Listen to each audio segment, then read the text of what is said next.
Proverbs 22 in Tagalog.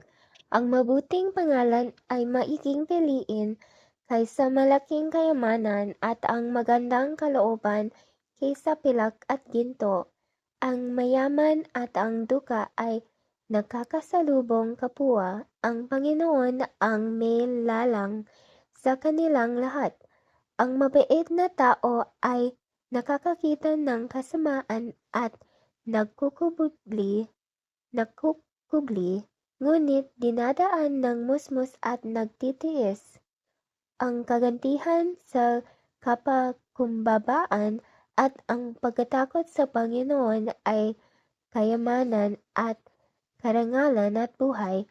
Mga tinik at mga silo ay nangasandaan ng magdaraya.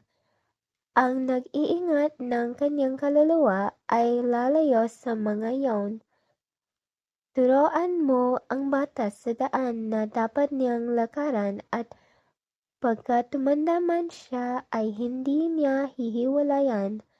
Ang mayaman ay magpupuno sa duga at ang maghihiram ay alipin ng nagpapahiram. Siyang naghahasik ng kasamaan ay aani ng kapahamakan at ang pamalo ng kanyang puot ay maglilikat. Ang may magandang loob na mata ay pagpapalain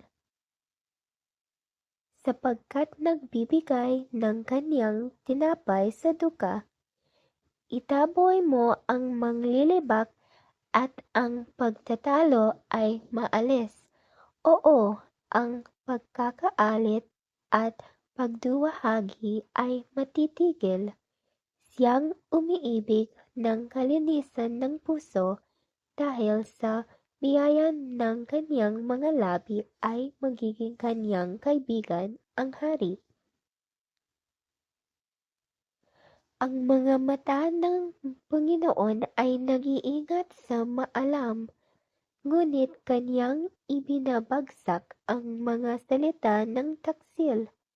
Sinasabi ng tamad may leon sa labas, mapapatay ako sa mga lansangan. Ang bibig ng masamang babae ay isang malalim na lugaw. Siyang nayayamot sa Panginoon at mabubuwal doon. Ang kamangmangan ay nababalot sa puso ng bata, ngunit ilalayo sa kanya ng pamalong pangsaway. Ang pumipighati sa duga upang magpalago ng kanyang pakinabang at ang nagbibigay sa mayaman ay humahanga sa pangangailangan lamang. Ikiling mo ang iyong pakinig at iyong dingin ang mga salita ng pantas. At ihilig mo ang iyong puso sa aking kaalaman. Sapagkat maligayang bagay kung iyong ingatan sa loob mo, kung mga tatatag na magkakasama sa iyong mga labi, upang ang iyong tiwala ay malagak sa Panginoon. Aking ipinakilala sa iyo sa kaarawang ito, oo, sa iyo. Hindi ba ako sumulat sa iyo ng mga marilag na bagay na mga payo at kaalaman upang ipakilala sa iyo ang katunayan ng mga salitang katotohanan upang iyong maibalik ang mga salita ng katotohanan sa kanila na nagsusugo sa iyo. Huwag kang magnakaw sa duka sapagkat siya'y duka ni pumighati man sa nagdadalamhati sa pintuang bayan, sapagkat ipakikipaglaban ng Panginoon ang kanilang usap at sa samsaman ng buhay yaong nagsisisamsam sa kanila. Huwag kang makipagkaibigan sa taong magagalitin at sa mainiting tao ay huwag kang sasama. Baka matuto ng kanyang mga lakad at magtamo ng silos sa iyong kaluluwa.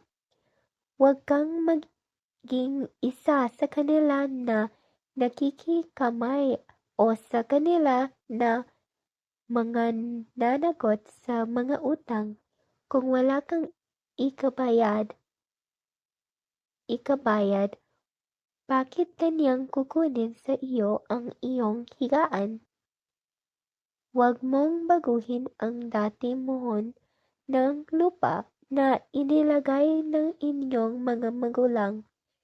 Nakikita mo ba ang taong masipag sa kanyang gawain?